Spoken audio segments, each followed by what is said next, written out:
Hello everyone. Today we're talking about Russian cyber warfare and how it is used in the current Russia-Ukraine war. A couple of months ago I released this video on a specific Russian attack using WinRAR, which I will link in the description below. In this actual video, however, I want to present a more general picture on how Russia applies cyber warfare, which tactics they use, how they operate, and what their targets are. I will give examples from outside the current war, however, as we'll see, these still apply in the current day. If you are watching this and the war is already over, I hope civilization still exists and it was possible to end this war without using nukes. Please note that not all of the things I say in this video are proven. However, there is a strong suspicion and evidence. I will not say allegedly every time an attack has not been 100% proven to have been carried out by Russia. So keep that in mind.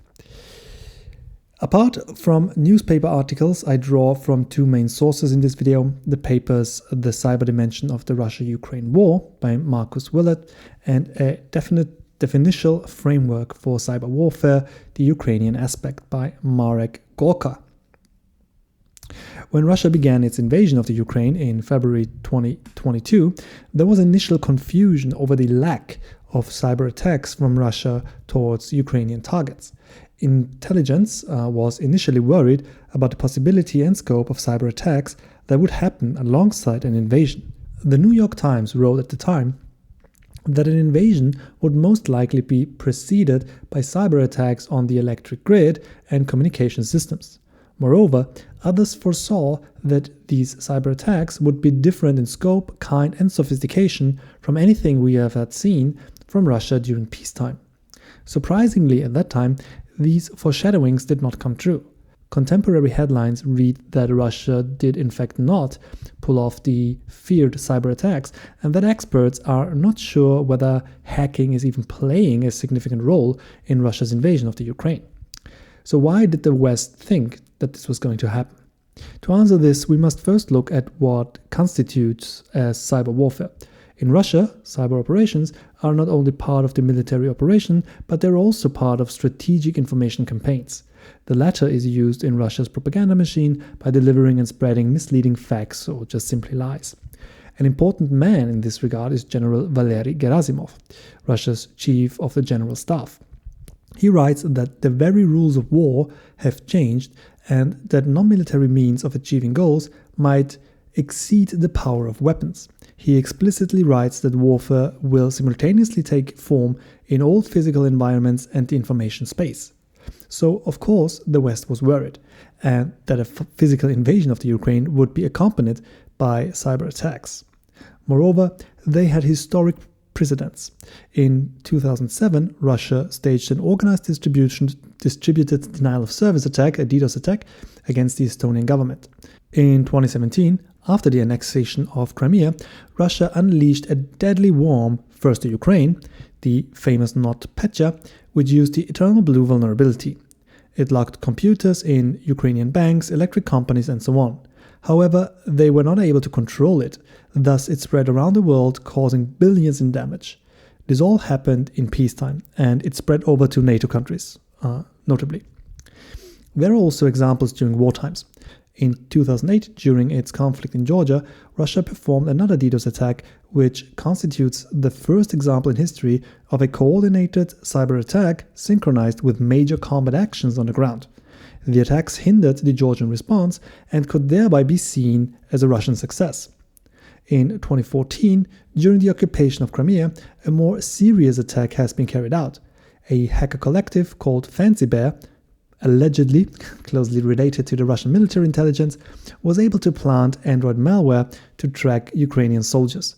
This spyware, called X-Agent, was successfully used to gain reconnaissance against Ukrainian troops and led to the destruction of 15 to 25% of the Soviet-era D-30 howitzers. Other sources even claim that the destruction was up to 80%. Now, speaking of the current war between Russia and Ukraine, it seems that Russia has tried to figure out the cyber capabilities of Ukraine from March 2021 on. During the attack, a Viper attack was attempted and was also partially successful. However, they damaged systems they already controlled as this article here writes. Mostly, however, Russia employed the same DDoS tactics we've seen during the conflict with Georgia and the occupation of Crimea. Even after the invasion was already underway and Ukraine and Russia were fighting to win the public opinion, a fight Ukraine clearly won, there was no significant attempt to disable Ukrainian infrastructure. The only noteworthy and successful cyber attack took down Viasat, a US-owned satellite system. The attack disrupted internet services not only in the Ukraine, but also affected, for example, wind turbines in Germany. The attack was carried out by the GRU, the Russian military intelligence agency, and was, again, a denial of service attack. However, it was much more sophisticated than just simply using botnets to overload a web server. A security expert says that the attackers must have possessed highly technical knowledge of the network and that they used sophisticated methods to prevent restoration of the Viasat system. Another attack targeted Ukraine's energy facilities, but this was successfully fended off, and more attacks were attempted in the following, but none of them caused serious damage. However, the bulk of cyber operations was focused on collecting personal data on Ukrainian citizens, most likely to identify resisting forces during an occupation. Remember, Russia thought that this war was over quite quickly, and they wanted to identify who is most likely to oppose their, in their mind, successful occupation of the country. The reasons for the relative unsuccessfulness of Russian cyber attacks are the overestimated capabilities of Russian cyber warfare, and more importantly, after the attacks of 2014, Ukraine, with the help of the US and the UK, ramped up their cyber defense posture.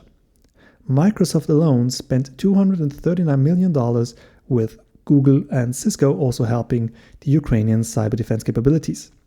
However, it is also argued that Ukrainians themselves are better at thwarting these attacks due to their own expertise and the learnings since 2014 about Russian tactics and procedures. Moreover, Russia itself was under heavy attack by hacker collectives and individuals around the world targeting Russia's cyber capabilities. However, these vigilantes also existed on the Russian side. The roughly 300,000 hackers are a cause of great concern for either side and leads leading security specialists to conclude that cyber vigilantism will feature prominently in future major cyber conflicts. State-sponsored hackers can also hide their actions behind the layers of noise created by these individuals. So, to summarize and to conclude, the capability of the Russian cyber military force has been overestimated. To be fair, Western intelligence had every right to think the way they did, as I showed. Russia did carry out some attacks to the takedown of Viasat being the only really successful one. Ukraine and other states as well is much better prepared now than they were even 5 years ago. One big factor I did not explicitly mention in the video: Ukraine won the information war very early on. So the internet quickly decided who are the good guys, who are the bad guys. And hacker collectives, such as, for example, Anonymous, almost immediately started attacking Russian targets, thereby limiting Russian cyber warfare capabilities. Finally, corporations and the state work together to better prepare against cyber attacks. We see this in the example of Microsoft, for example, Google and Cisco supporting the Ukrainian government with their cyber defense capabilities. The know-how is usually in the big companies because that's where the money is, so it's only logical to use them to defend your country from cyber attacks. That concludes today's video. Thanks for watching. If you found this interesting and you'd like to know more about cyber warfare or about Russian cyber capabilities, leave a like and a comment and subscribe to the channel. I see you in the next video.